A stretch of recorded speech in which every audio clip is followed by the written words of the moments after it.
à tous, bienvenue dans cette nouvelle vidéo de Réussimo. Donc aujourd'hui on a le plaisir d'accueillir Eric. Bonjour Eric. Bonjour Franck.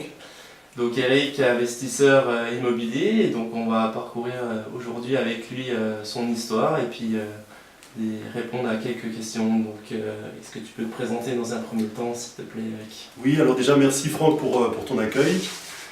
Donc je m'appelle Eric, j'ai 45 ans, j'habite la région de Strasbourg et pour parler immobilier, j'investis depuis 2003. 2003, très bien. Est-ce que tu peux nous dire à l'heure actuelle combien d'appartements tu as? Alors donc depuis 2003, j'ai acheté 13 appartements et actuellement je suis en train de rechercher mon 14e appartement. Ah, très bien. Et donc est-ce que tu as une spécialité, on va dire, dans l'investissement immobilier? Alors la plupart de mes appartements sont loués à des étudiants, donc c'est plutôt de l'immobilier étudiant. D'accord. Ok. Et donc du coup, depuis 2003, tu es principalement, je pense, dans l'investissement étudiant. C'est un choix, on sait très bien que Strasbourg est une bonne ville étudiante du Grand Est de la France, mais pourquoi tu es parti là-dedans en fait? Alors en fait c'est un peu par hasard. C'est-à-dire qu'en 2003, je me disais, voilà, ça serait bien d'acheter un appartement dans l'optique de la retraite. Je me disais, je vais acheter un appartement, je vais payer les crédits, et quand ça sera terminé, j'aurai un complément de retraite. Donc je pensais vraiment à long terme. Donc j'ai commencé à visiter des appartements, mais il n'y a rien qui me plaisait. Enfin, je me disais toujours, est-ce que cet appartement, je vais réussir à le louer ou pas? Enfin, j'avais vraiment cette crainte, puisque je n'avais jamais fait ça.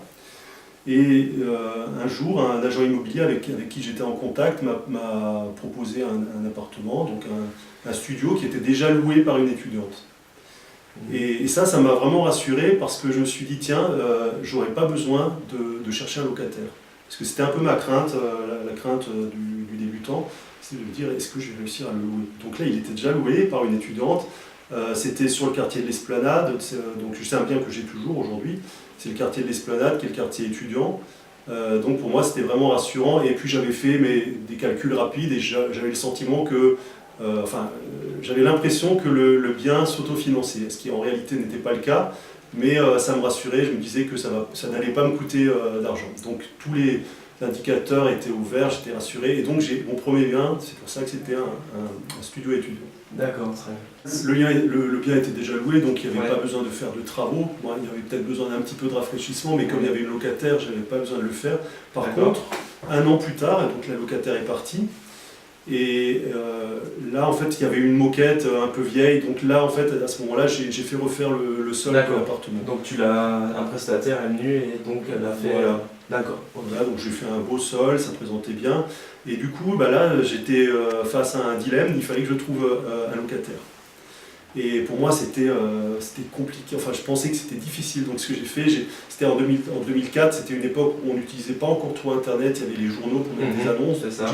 J'ai mis plein d'annonces dans les journaux, je me rappelle, j'ai fait des petits flyers que j'ai mis partout dans les facs, dans les mutuelles étudiants, j'en ai mis partout. Et en fait, après je me suis rendu compte de l'erreur, parce que j'avais plein de demandes. Ouais, c'était un peu logique derrière. Voilà, c'était un peu logique, mais du coup, bon, ma peur finalement s'est vite estompée. J'ai pu faire visiter à pas mal de personnes, alors c'était je crois au mois de juin ou juillet, c'était le moment où les étudiants cherchent déjà pour la rentrée suivante, et il y avait beaucoup d'étudiants qui venaient avec leurs parents, et moi ça m'a vraiment rassuré, parce que je voyais que les parents ils s'inquiétaient du fait que leur enfant soit dans un bon cadre et tout ça, et puis ils sont venus avec tous les dossiers, ils ont payé directement la caution, le chèque, enfin c'était super rassurant. Ça rassure derrière, c'est sûr. Alors moi à l'époque je savais pas encore trop comment faire pour remettre en location la procédure, mais le fait que les parents étaient là, ça m'a vraiment rassuré, et puis j'ai fait ça D'accord. en toute confiance. Donc à ce stade, tu étais toujours un seul appartement, je pense. Voilà. Et donc, tu as mis combien de temps avant de te relancer dans l'aventure? Comme ça marchait bien, j'ai commencé à chercher un deuxième, mais j'ai mis pratiquement un an à trouver le deuxième. Donc là, c'était en 2005. J'ai trouvé un autre studio dans un quartier, c'était le quartier du Neudorf, qui est aussi assez proche de tout ce qui est quartier étudiant. Il avait un garage en plus, donc c'est un petit atout en plus. J'aime bien acheter des appartements qui ont des petits plus, soit un balcon, Mhm. soit un garage, donc là c'était le cas. Le prix était intéressant, par contre il n'était pas loué, mais là du coup j'étais confiant. Je l'ai acheté vide et j'ai très rapidement trouvé une locataire aussi. D'accord. Donc ces appartements-là, donc les 13 aujourd'hui, tu les loues essentiellement meublés, je pense, aux étudiants. Alors aujourd'hui, oui. Aujourd'hui, je fais plus que du meublé, sauf sur un bien. Enfin, c'est aussi du meublé, mais j'ai un bien que je loue en saisonnier.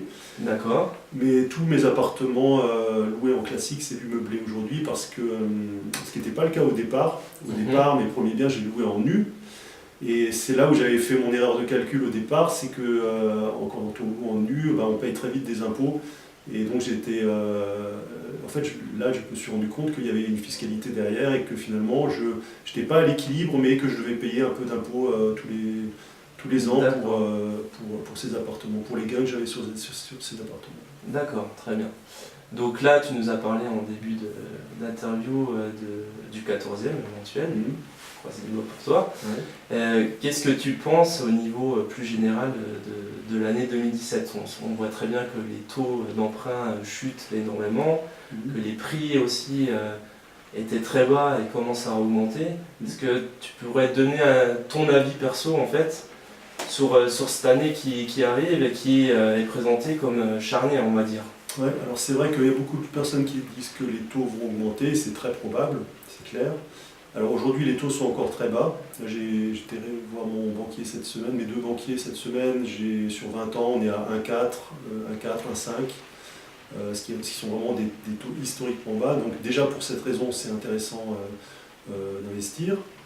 Et puis pour répondre plus généralement, bon, moi je fais ça depuis 2003. En 2003, les taux n'étaient pas les mêmes. Je suis passé par vraiment plusieurs périodes différentes, mais la morale de l'histoire, c'est que quelle que soit la période, il y a toujours des bonnes opportunités.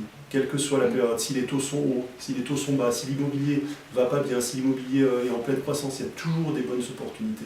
En fait, c'est pas vraiment, je dirais, d'accord, il y a des périodes, mais l'opportunité, c'est quelque chose. L'opportunité, c'est une anomalie du marché. Vous allez tomber sur un vendeur qui est prêt à vendre moins cher que le marché. Et ça, c'est une opportunité. Et à n'importe quelle époque, vous allez en trouver.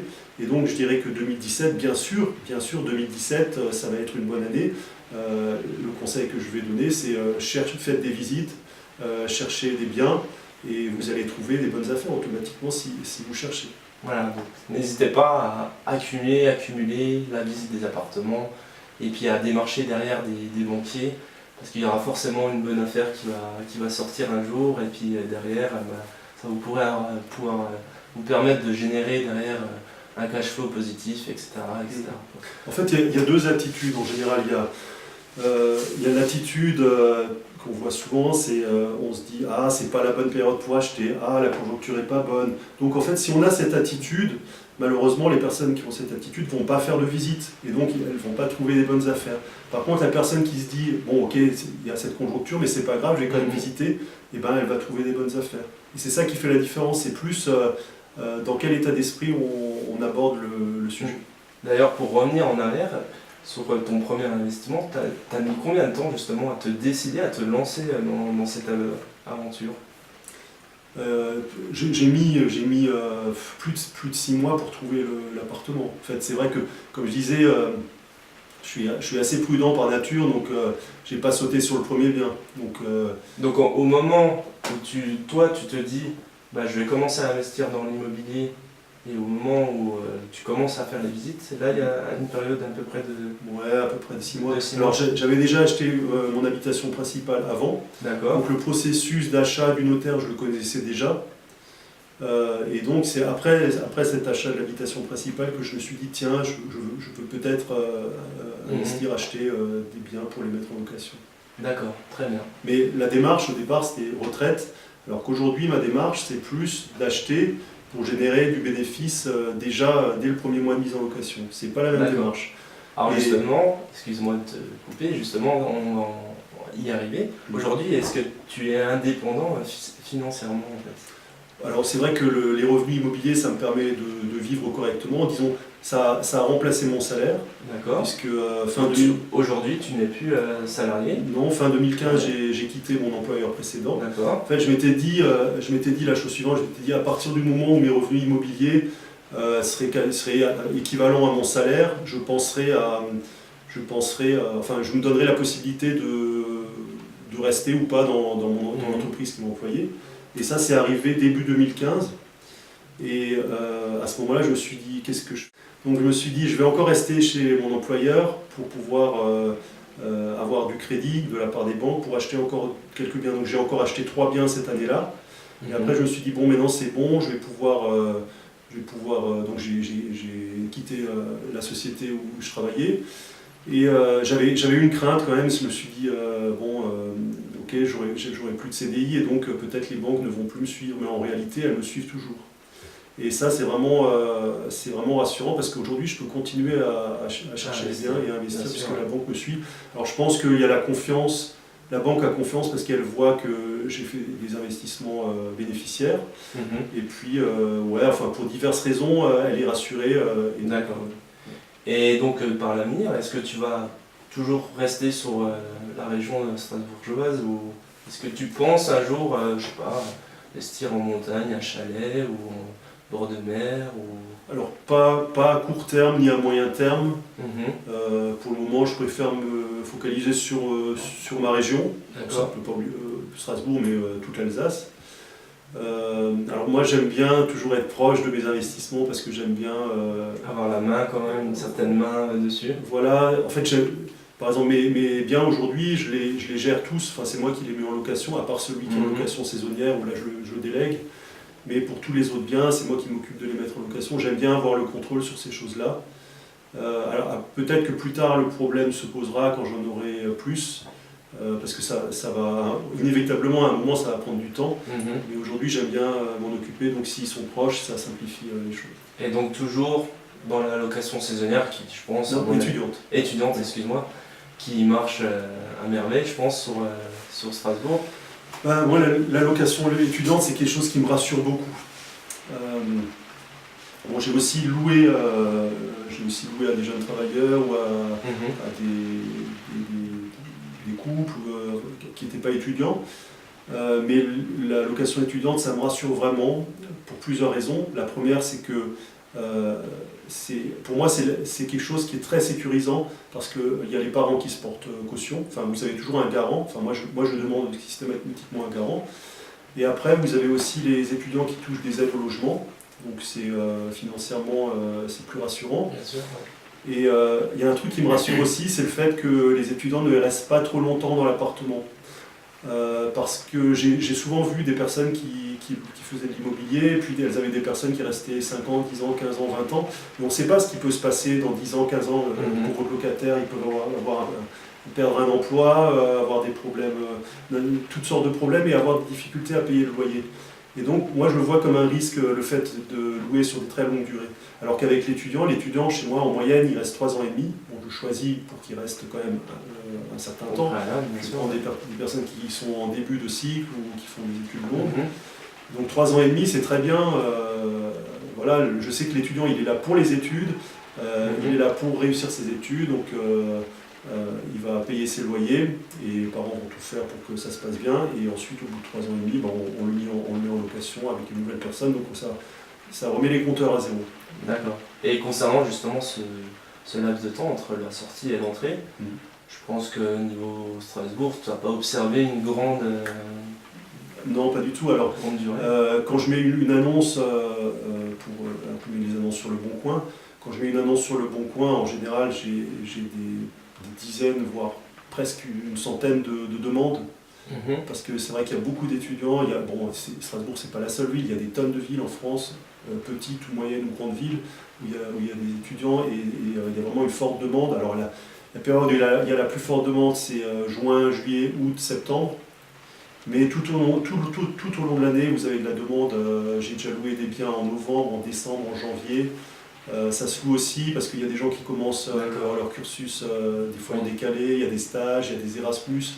Il y a vraiment beaucoup de profils différents, donc ça se loue vraiment, vraiment très bien. Donc en général, je fais une annonce, au bout de 1, 2, 3 visites, c'est loué. C'est loué, d'accord.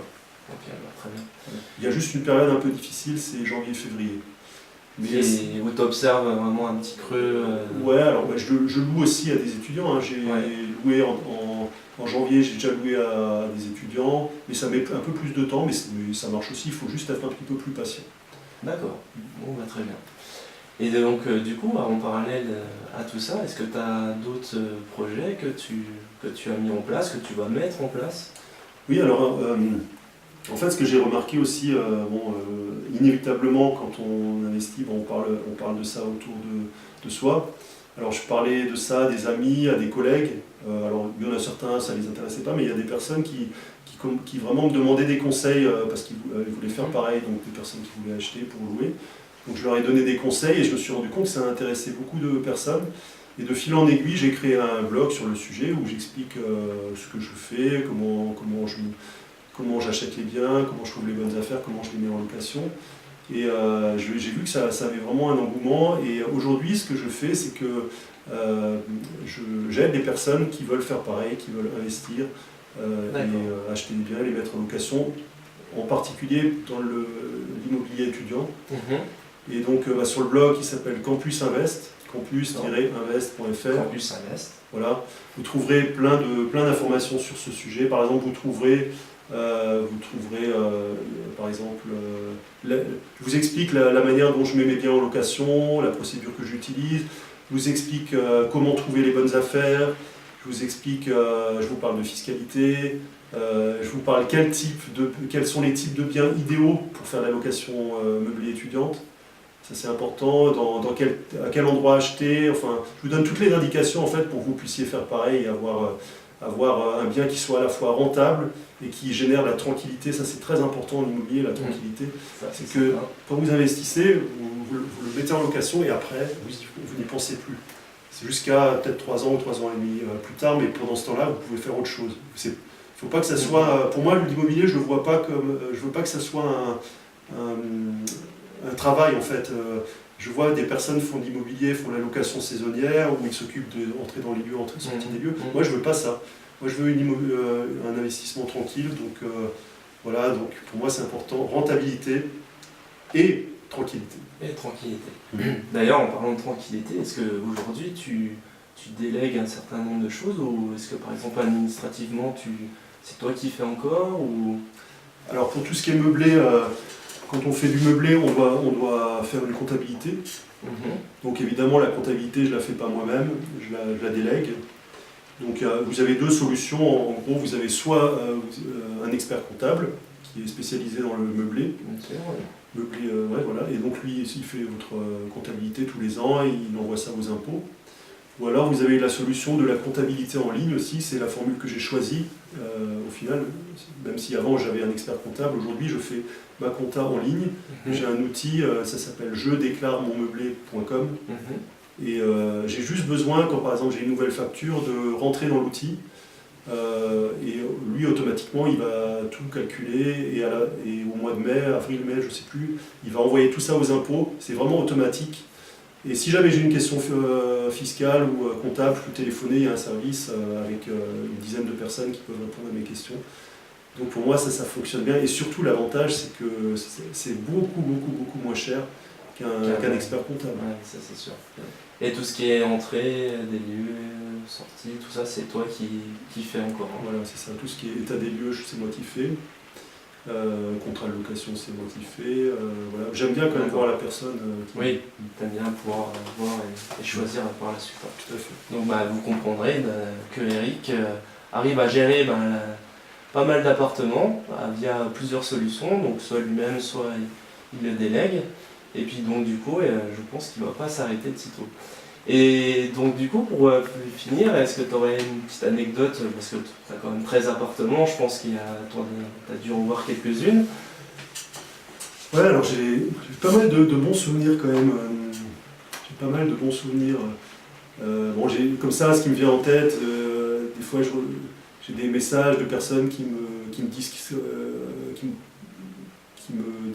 des fois, elle m'envoie une question au sujet de l'appartement et puis elle me dit on est super content, on est très bien et tout ça. Donc c'est des messages positifs. Il y a aussi les personnes quand elles quittent l'appartement, Je me rappelle d'une personne qui a failli pleurer quand elle a quitté l'appartement parce qu'elle se sentait tellement bien. Ah oui. C'était son premier appartement. Vous savez, souvent les étudiants, c'est souvent la première fois qu'elles quittent le cocon familial. Donc c'était son premier appartement, elle y était attachée et ça lui plaisait vraiment et ça lui faisait quelque chose, je me rappelle, elle était vraiment émue. Donc ça c'est pour les côtés un peu émotion. Et sinon, j'ai aussi des anecdotes. Des fois, je récupère les appartements et les parents ont rajouté une étagère ou du mobilier. Et, ah oui, donc du coup, ouais. Voilà, et donc ça, ils le laissent en plus. Donc finalement, mon appartement, il gagne en ameublement. Très bien. Donc, vous comprendrez qu'Eric fait son petit bonhomme de chemin sur la région de Strasbourg. Plutôt bien, même, depuis un petit bout de temps. Et puis donc, n'hésitez pas à laisser vos commentaires si vous regardez cette vidéo sur YouTube. Et puis je vous dis à très bientôt, et puis à très bientôt Eric. Ouais, merci Franck. Salut. À bientôt sur reissimo.fr. Avec plaisir.